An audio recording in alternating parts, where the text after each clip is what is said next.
Hello, good morning, जोहार। मैं राजू और आप देख रहे हैं 24 झारखंड न्यूज। चलिए जानते हैं झारखंड की आज की 25 मुख्य बड़ी खबरों को। मंत्री का बड़ा फैसला, मानसून से पहले 3 महीने का राशन एक साथ मिलेगा। केंद्र के निर्देश पर राज्य सरकार की पहल। मानसून से पहले राहत की बड़ी पहल करते हुए झारखंड सरकार ने राज्य के 2,88,00,000 राशन कार्डधारी को जून, जुलाई और अगस्त तीनों महीने का राशन अग्रिम देने का ऐलान किया है। यह निर्णय केंद्र सरकार के निर्देश पर लिया गया है, लेकिन राज्य सरकार की तत्परता ने इसे जमीन पर उतारने में निर्णायक भूमिका निभाई है। खाद्य सार्वजनिक वितरण एवं उपभोक्ता मामले विभाग ने 1 जून से 30 जून तक 3 महीने के राशन वितरण का आदेश जारी किया है। सभी जिलों को निर्देश दिया गया कि इस कार्य में किसी भी प्रकार की लापरवाही बर्दाश्त नहीं होगी। राज्य के खाद्य मंत्री डॉक्टर इरफान अंसारी ने इसे गरीबों के प्रति सरकार की संवेदनशीलता बताया। उन्होंने कहा, हेमंत सोरेन जी की सरकार गरीबों की सरकार है। हम जवाबदेही के साथ काम कर रहे और सुनिश्चित करेंगे कि किसी लाभुक को राशन से वंचित न रहना पड़े। मंत्री ने साफ कहा कि वह खुद वितरण व्यवस्था की निगरानी करेंगे। इसके लिए सभी डीएसओ और एफसीआई अधिकारियों की आपात बैठक बुलाई जा रही, जिसमें गोदामों की स्थिति, 3 महीने के अनाज का भंडारण, लॉजिस्टिक और क्वालिटी कंट्रोल जैसे बिंदुओं पर ठोस निर्णय लिए जाएंगे। उन्होंने यह भी स्पष्ट किया कि हर हाल में यह सुनिश्चित किया जाएगा कि अनाज की गुणवत्ता बनी रहे, वह सड़ा गला न हो और हर जरूरतमंद को समय पर और पूरा राशन मिले।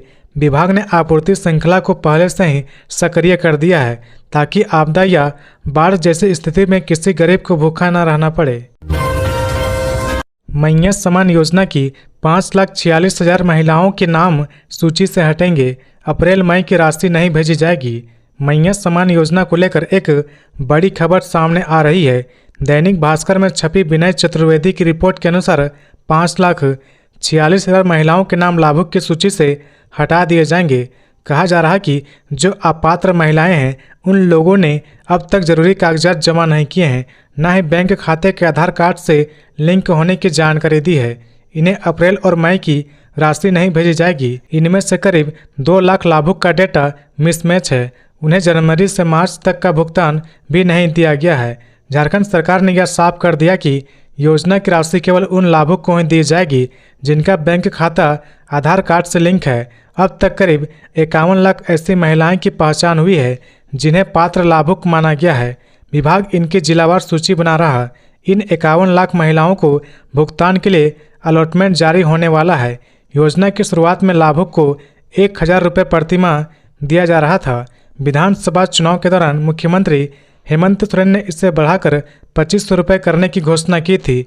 जिन जिन राज्यों में इस तरह की लाभकारी योजना महिलाओं के लिए चलाई जा रही, इससे सबसे ज़्यादा राशि झारखंड सरकार 18 से 50 साल की महिलाओं को दे रही है। दरअसल दिसंबर की राशि ट्रांसफर होने के बाद बड़ी संख्या में अपात्र लाभुक की बात सामने आई है।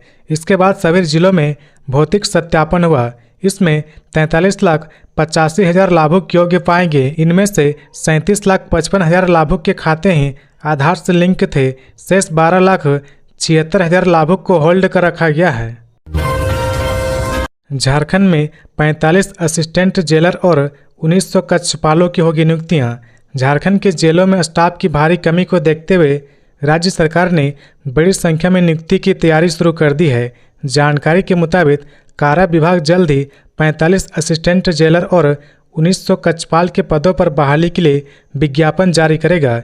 इसके अलावा जिला बल, उत्पाद सिपाही और होमगार्ड के रिक्त पदों पर भी नियुक्ति प्रक्रिया शुरू की जाएगी। कुल मिलाकर लगभग 8,000 पुलिसकर्मी की बहाली एक साथ की जाएगी। कक्षपाल की नियुक्ति प्रक्रिया में अभ्यर्थी को दौड़, शारीरिक दक्षता और लिखित परीक्षा में सफल होना अनिवार्य होगा। इस बार भर्ती प्रक्रिया को पहले से काफ़ी सरल किया गया है। विशेष रूप से दौड़ की दूरी को घटाया गया है और समय की सीमा को बढ़ाया गया है। पहले की भर्ती में 10 किलोमीटर की दौड़ होती थी, लेकिन अब पुरुष उम्मीदवारों को 1600 मीटर की दौड़ 6 मिनट में, जबकि महिला उम्मीदवारों को 10 मिनट में पूरी करनी होगी। गौरतलब है कि पिछली बार उत्पाद सिपाही की दौड़ के दौरान एक अभ्यर्थी की मृत्यु हो गई थी, जिसके बाद प्रक्रिया को अधिक सुरक्षित और आसान बनाने का निर्णय लिया गया। सभी नियुक्तियां अस्थायी आधार पर की जाएंगी, जिसमें होमगार्ड के पद भी शामिल है। वर्ष 2016 में जेलरों की नियुक्ति के लिए साक्षात्कार समेत अन्य प्रक्रियाएं हुई थी। बड़ी संख्या में अभ्यर्थी ने भाग लिया था, लेकिन मात्र 4 जेलरों की नियुक्ति की गई है। इसके बाद 8 वर्षों तक जेलर और असिस्टेंट जेलर की बहाली को लेकर सरकार की ओर से कोई ठोस पहल नहीं की गई। वर्तमान में राज्य के 26 जेलों में जेलर का पद खाली है। वर्ष 2016 में 275 जेल सिपाही और कक्षपालों की बहाली हुई थी। बाद में 500 सेफ भूतपूर्व सैनिक को बहाल किया गया था। वर्तमान में राज्य भर में सेफ जेल सिपाही और कक्षपालों को मिलाकर कुल लगभग 1000 कर्मी तैनात हैं। गिरिडीह में बारात से लौट रही गाड़ी पेड़ से टकराई, 2 की मौत, चालक को झपकी आने पर हुआ हादसा। गिरिडीह जिले के डुमरी पथ पर जोड़ा पहाड़ी के पास सोमवार सुबह एक दर्दनाक हादसा हो गया। बारात से लौट रहा एक वाहन अनियंत्रित होकर पेड़ से टकरा गया, जिससे मौके पर ही 2 बारातियों की मौत हो गई, जबकि 4 लोग गंभीर रूप से घायल हो गए।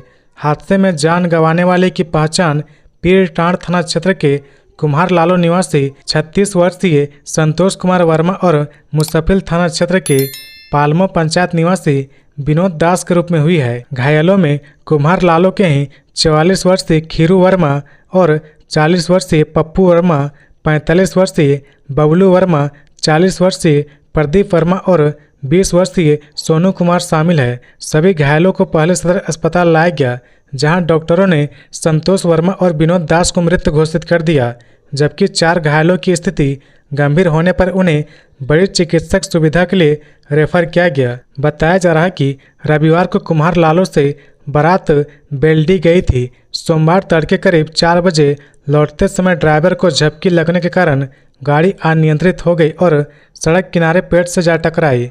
हादसे के समय अंधेरा होने की वजह से तत्काल राहत कार्य शुरू नहीं हो सका, लेकिन जैसे ही सूचना मिली, मुसफिल थाना प्रभारी श्याम किशोर महतो ने पुलिस टीम को मौके पर भेजा। चाईबासा में आईईडी विस्फोट में एक जवान घायल, एयरलिफ्ट कर लाया गया रांची। झारखंड के चाईबासा में नक्सलियों द्वारा बिछाया गया आईईडी ब्लास्ट हो गया, जिसकी चपेट में आने से झारखंड जगुआर का एक जवान घायल हो गया। जवान को एयरलिफ्ट कर रांची लाया जा रहा। घटना चाईबासा के छोटा नागरा थाना क्षेत्र में हुआ है।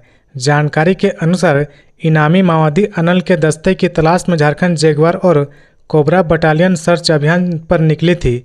इसी दौरान नक्सली द्वारा बिछाए गए आईईडी पर झारखंड जगुआर के एक जवान का पैर आ गया, जिससे विस्फोट में जवान घायल हो गया।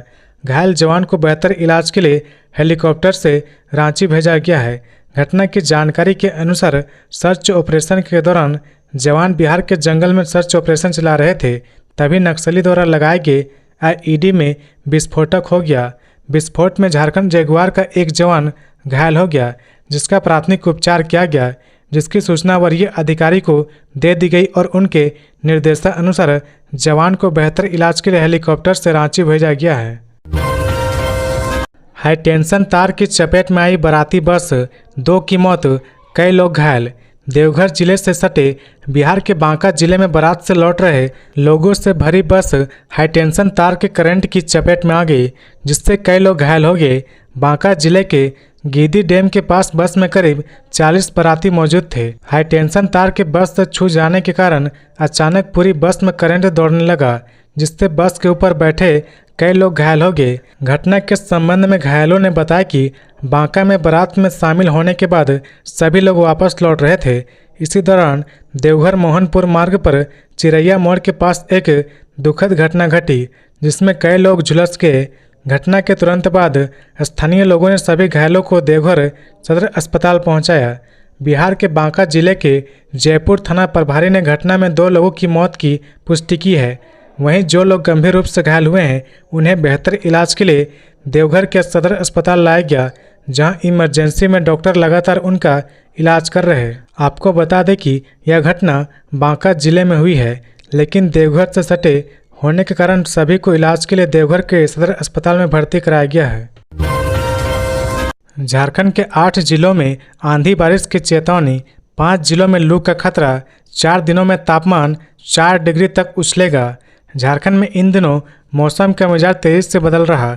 एक और राज्य के कई जिलों में तेज गर्म हवाएं और लू जनजीवन को प्रभावित कर रही है। वहीं दूसरी ओर कुछ हिस्सों में बारिश और गरज चमक का दौर जारी है। मौसम विभाग के अनुसार आने वाले दिनों में राज्य के विभिन्न हिस्सों में और भी बदलाव देखने को मिल सकते हैं। वहीं राज्य के पूर्वी भाग जैसे देवघर, धनबाद, दुमका, गिरिडीह और गोड्डा में लू हीट वेव चलने की संभावना जताई गई है। इन क्षेत्रों में येलो अलर्ट जारी किया गया है। मौसम विभाग ने कहा कि अगले 3 दिन तक तेज हवा, आंधी और गरज के साथ मौसम में उतार चढ़ाव का बना रहेगा। मौसम विभाग ने अगले 4 दिनों में अधिकतम तापमान में 2 से 4 डिग्री सेल्सियस तक बढ़ोतरी का अनुमान जताया है। हालांकि 15 मई से मौसम फिर करवट ले सकता है और 17 मई तक रांची सहित कई क्षेत्रों में गरज के साथ बारिश होने की संभावना है। इस बार मानसून के समय से पहले झारखंड पहुंचने के संकेत मिल रहे। मौसम विभाग ने केरल में 27 मई को मानसून के प्रवेश की संभावना जताई है, जो सामान्य तिथि से पहले है।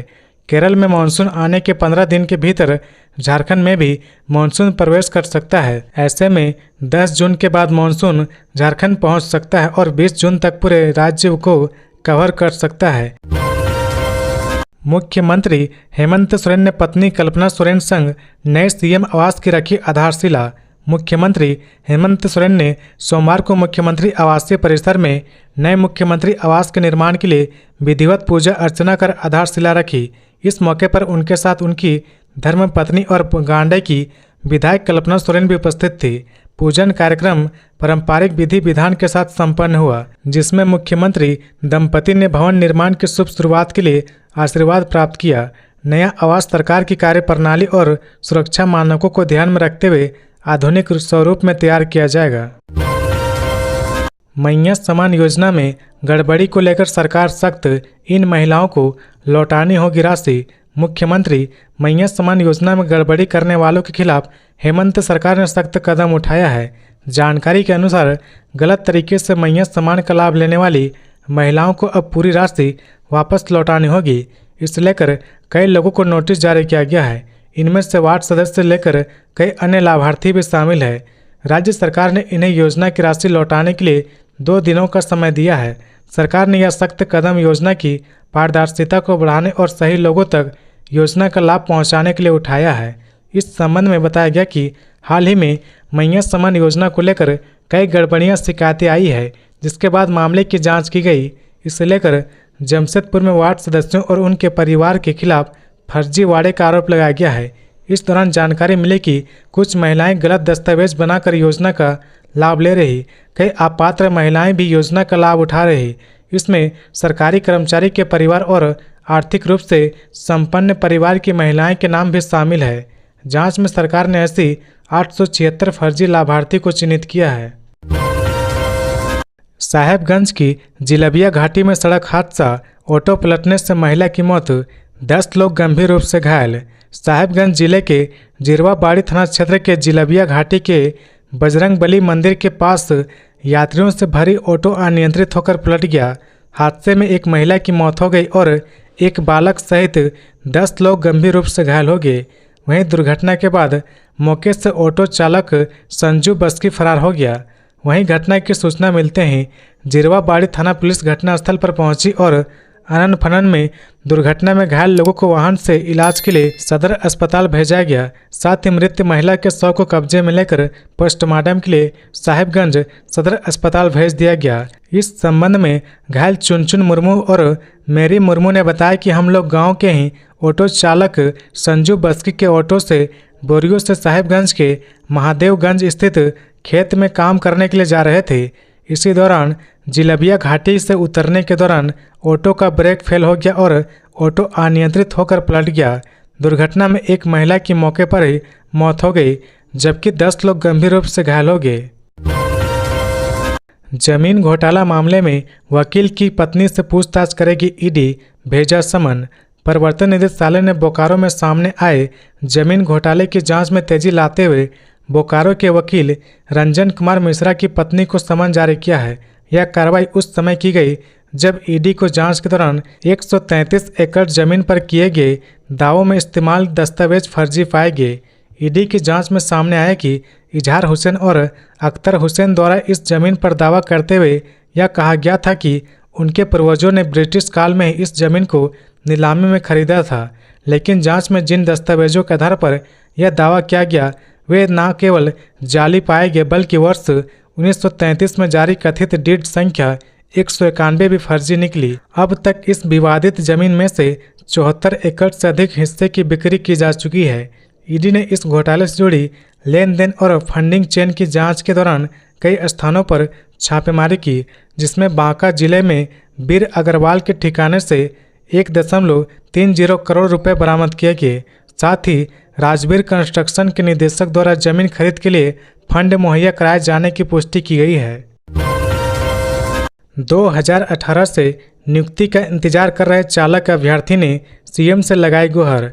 झारखंड सरकार द्वारा वर्ष 2018 में निकाली गई भारी वाहन चालक हैवी मोटर व्हीकल की नियुक्ति प्रक्रिया अब तक अधूरी है, जिससे हजारों अभ्यर्थी मानसिक तनाव और असमंजस की स्थिति में है। इस संबंध में JHPD-CE 2018 के अभ्यर्थी ने मुख्यमंत्री को एक ज्ञापन सौंपकर शीघ्र नियुक्ति प्रक्रिया पूरी करने की मांग की है।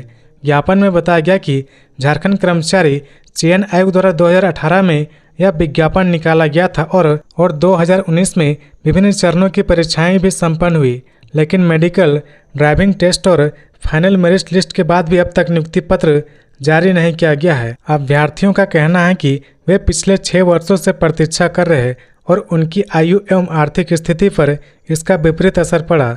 ज्ञापन में यह भी उल्लेख किया गया कि माननीय उच्च न्यायालय ने भी 4 अक्टूबर 2024 को सभी लंबित मामलों को निपटा दिया है तथा किसी भी प्रकार की नियुक्ति पर रोक नहीं है। बावजूद इसके JSSC द्वारा अब तक कोई ठोस कदम नहीं उठाया गया। अभ्यर्थियों ने मुख्यमंत्री से अनुरोध किया कि वह JSSC और संबंधित विभागों को स्पष्ट निर्देश दे ताकि नियुक्ति प्रक्रिया में देरी न हो और योग्य उम्मीदवारों को शीघ्र नियुक्ति मिल सके। अंत में अभ्यर्थी ने कहा कि यदि जल्द कार्रवाई नहीं हुई तो आंदोलन के लिए बाध्य होंगे। केनाल में नहाने गए थे 4 युवक, 2 की डूबने से मौत। जमशेदपुर के MGM थाना अंतर्गत माचाडी गांव में केनाल में नहाने गए 4 युवक में से 2 की डूबने से मौत हो गई।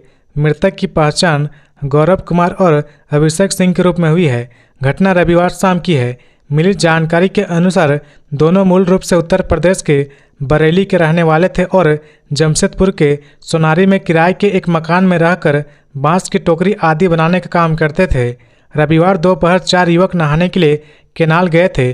2 युवक केनाल के किनारे नहा रहे थे, जबकि इसी दौरान अभिषेक सिंह और गौरव कुमार ने गहरे पानी में छलांग लगा दी और दोनों डूबने लगे, जिसके बाद दोनों का कुछ पता नहीं चला।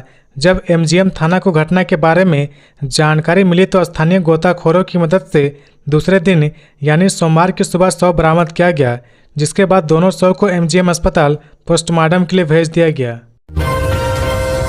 5,45,000 महिलाओं को अब नहीं मिलेंगे मैया सम्मान के 2500 रुपये। हेमंत कल्पना सोरेन पर बरसी राफिया नाज। मैया सम्मान योजना की लिस्ट से 5,45,000 महिलाओं को अपात्र ठहराकर उनके नाम काट दिए गए हैं। भारतीय जनता पार्टी भाजपा की प्रवक्ता राफिया नाज ने इसे मैया सम्मान के नाम पर बहन बेटियों के साथ छलावा करार दिया है। राफिया ने इसे 5,45,000 बहन बेटियों का अपमान और वोट बैंक की राजनीति करार दिया है।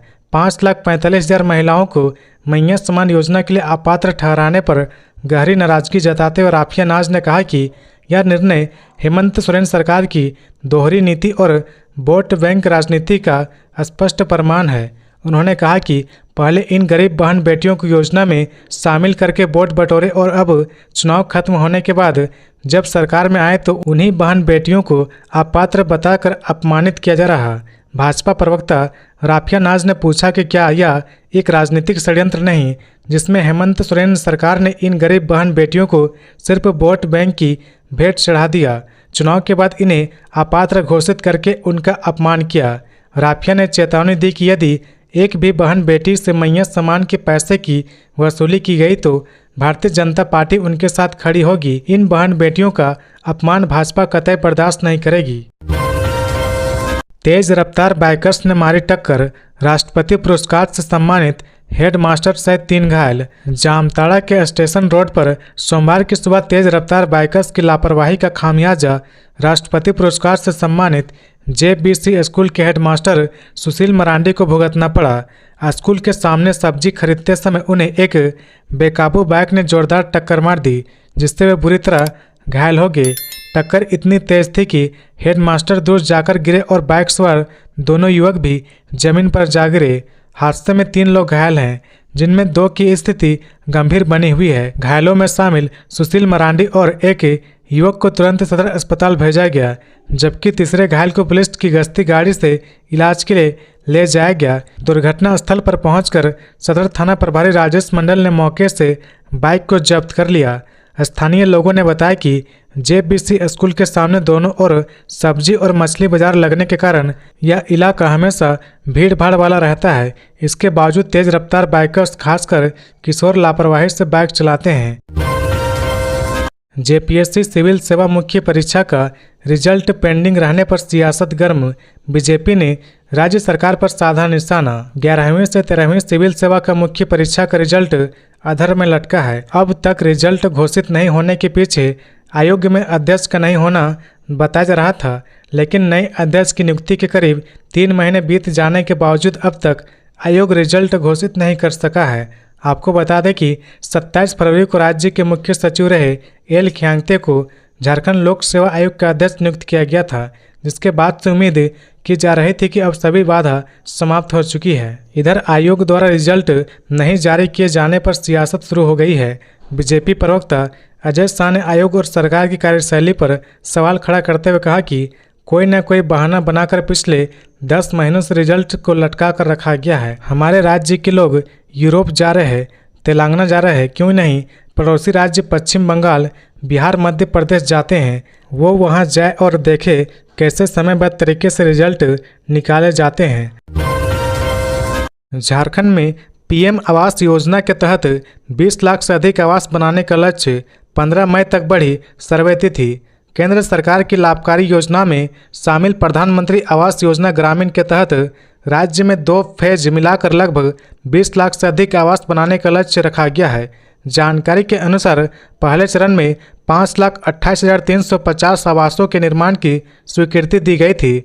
भारत सरकार ने दूसरे चरण में झारखंड के लिए 14,83,757 बनाने का लक्ष्य रखा है। केंद्र ने प्रधानमंत्री आवास योजना के लाभुक चयन के लिए हाउस होल्ड सर्वे की तिथि को बढ़ाकर 15 मई तक कर दी है। इससे पूर्व 30 अप्रैल तक इस सर्वे करने का निर्देश दिया गया था। इससे संबंधित जानकारी केंद्र सरकार के ग्रामीण विकास मंत्रालय ने झारखंड सहित सभी राज्यों को भेज दी है। इस आलोक में भारत सरकार के निर्देश में सभी राज्यों को पत्र लिखा है, जिसमें कहा गया कि प्रधानमंत्री आवास योजना का हाउस होल्ड सर्वे तय समय में पूरा कर ले। इसके लिए योग्य लाभुक की सूची आवास प्लस मोबाइल एप्लीकेशन पर डालना है। इधर पीएम आवास योजना 2.0 शहरी के तहत भी इस साल 50,000 आवास बनाए जाएंगे।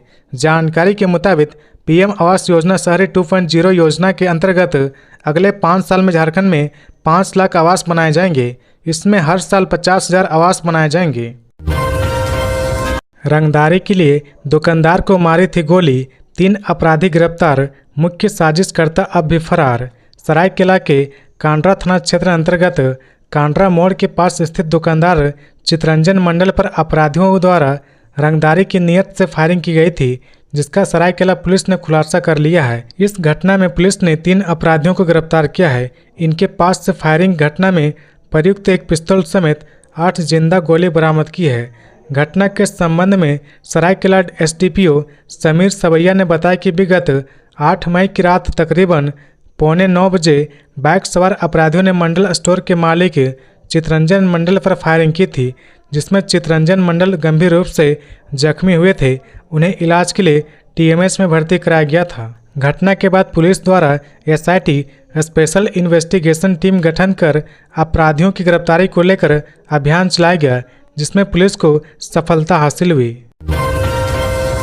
ईडी ने किया बड़ा खुलासा, इस तरह फर्जी दस्तावेज से हुई 103 एकड़ वन भूमि की खरीद बिक्री। ईडी की जांच में सामने आया कि बोकारो के चास अंचल अंतर्गत तेतुलिया मौजा स्थित वन विभाग की 103 एकड़ से ज़्यादा वन भूमि की खरीद उपरोक्त फर्जी दस्तावेजों का उपयोग कर की गई है।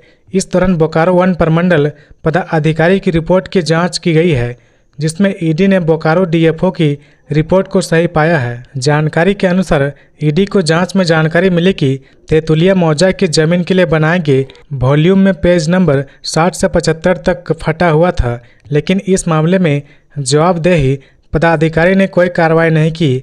वहीं इस मौजा की जमीन को लेकर दावा की जा रही कि लगान रसीद को भी मिलान में सही नहीं पाया गया, यानी लगान रसीद भी नकली निकली। इस मामले में जमीन की बिक्री के लिए वन संरक्षक के नाम का फर्जी एनओसी इस्तेमाल किया गया। इसे ईडी ने जांच में सही पाया। रांची नगर निगम की नोटिस का नहीं दिखा असर, डेडलाइन खत्म, ट्रेड लाइसेंस लेने में इंटरेस्ट नहीं दिखा रहे लोग। राजधानी रांची में अवैध रूप से चल रहे हॉस्टल, लॉज और बैंक्वेट हॉल के खिलाफ नगर निगम ने नोटिस जारी किया है, लेकिन 10 मई को डेडलाइन खत्म होने के बाद भी अधिकतर संचालक ने अब तक ना तो लाइसेंस के लिए आवेदन किया और ना ही कोई पहल की है। अब देखना यह होगा कि रांची नगर निगम अवैध रूप से चल रहे इन हॉस्टल, लॉज, बैंक्वेट हॉल संचालकों पर कार्रवाई करती है या फिर एक और नोटिस जारी कर मामले को ठंडे बस्ते में डाल दिया जाता है। बता दें कि इससे पहले भी नगर निगम ने कई बार नोटिस जारी किया था, लेकिन संचालकों ने गंभीरता नहीं दिखाई। शहर में हजारों की संख्या में हॉस्टल और लॉज संचालित हो रहे हैं, लेकिन इनमें से अधिकतर बिना लाइसेंस के ही काम कर रहे हैं। अभी तक केवल 250 हॉस्टल और लॉज संचालकों ने ही लाइसेंस के लिए आवेदन किया है। इसी तरह बैंक्वेट हॉल संचालकों में भी उदासीनता देखने को मिल रही। नगर निगम को अब तक केवल 2.5 दर्जन प्रतिबंधित संगठन के समर्थन में आपत्तिजनक पोस्ट करने पर नाबालिग गिरफ्तार, बाल सुधार गृह भेजा गया। राजधानी रांची में प्रतिबंधित संगठन के समर्थन में पोस्ट डालने के आरोप में एक नाबालिग को गिरफ्तार किया गया है। जानकारी के अनुसार पुंदाग ओपी पुलिस ने एक नाबालिग को प्रतिबंधित संगठन के समर्थन में गाजा ए हिंद का नारा इंस्टाग्राम पर पोस्ट करने के आरोप में गिरफ्तार कर बाल सुधार गृह भेज दिया गया। मामले की जांच में पुलिस ने आरोपी के मोबाइल फ़ोन से कुछ स्क्रीनशॉट और वीडियो भी मिले हैं। फिलहाल पुलिस ने आरोपी के मोबाइल फ़ोन को जब्त कर लिया, जिससे आपत्तिजनक पोस्ट किए गए थे। इस मामले में पुंदाग ओपी प्रभारी कृष्ण कुमार तिवारी ने जगन्नाथपुर थाने में प्राथमिकी दर्ज कराई है। मंत्री इरफान अंसारी ने सीपी सिंह को चेताया, कहा समय रहते सुधर जाए। रांची के एक युवक को आतंकी संगठन आईएसआईएस से जोड़ने को लेकर झारखंड के मंत्री डॉक्टर इरफान अंसारी ने पूर्व मंत्री और विधायक सीपी सिंह पर जोरदार हमला बोला है। डॉक्टर अंसारी ने सीपी सिंह पर सामाजिक नफरत फैलाने और एक मासूम युवक के जीवन के साथ खिलवाड़ करने का गंभीर आरोप लगाया है। डॉक्टर इरफान अंसारी ने तीखी प्रतिक्रिया में कहा, गरीब और लाचारों के साथ गलत करके खुद के लिए बेहतर जिंदगी की उम्मीद करने वाला इंसान कभी किसी का सगा नहीं हो सकता। उन्होंने सीपी सिंह को चेताते हुए कहा कि जहर उगलने वाले नेता याद रखे, देशद्रोह की असली जड़ आपकी सोच है। उन्होंने साफ तौर पर कहा कि सीपी सिंह जिस तरह से सोशल मीडिया पर एक युवक की कथित गलती को आईएसआईएस जैसे आतंकी संगठन से जोड़ रहे, वह न केवल ओछी राजनीति है बल्कि मानसिक दिवालियापन का भी प्रमाण है। आपके पास अगर कोई सबूत है तो उसे कानून के हवाले कीजिए। धर्म विशेष मौलवियों और मदरसों को बदनाम करने का ठेका आपको किसने दिया? उन्होंने सीपी सिंह पर समाज को बांटने की साजिश रचने का आरोप लगाते हुए कहा कि यह न राष्ट्रभक्ति है और न ही राष्ट्र सुरक्षा की चिंता, बल्कि एक खतरनाक मानसिकता का परिचायक है। तीखी होगी जमशेदपुर के एसके बेहरा बनाम रांची के अजय नाथ सहदेव के बीच की लड़ाई।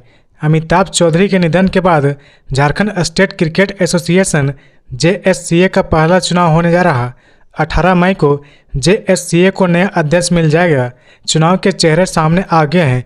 इस पर अमिताभ चौधरी का पूरा कुनबा बिखर कर दोनों गुटों में पसर गया है। कुछ जमशेदपुर के उद्योगपति एसके बेहरा के साथ है तो कुछ कांग्रेस के वरिष्ठ नेता अजय नाथ सहदेव की टीम से जुड़ गए हैं। इन दोनों ही गुटों के बीच संघर्ष सीधा और तीखा है।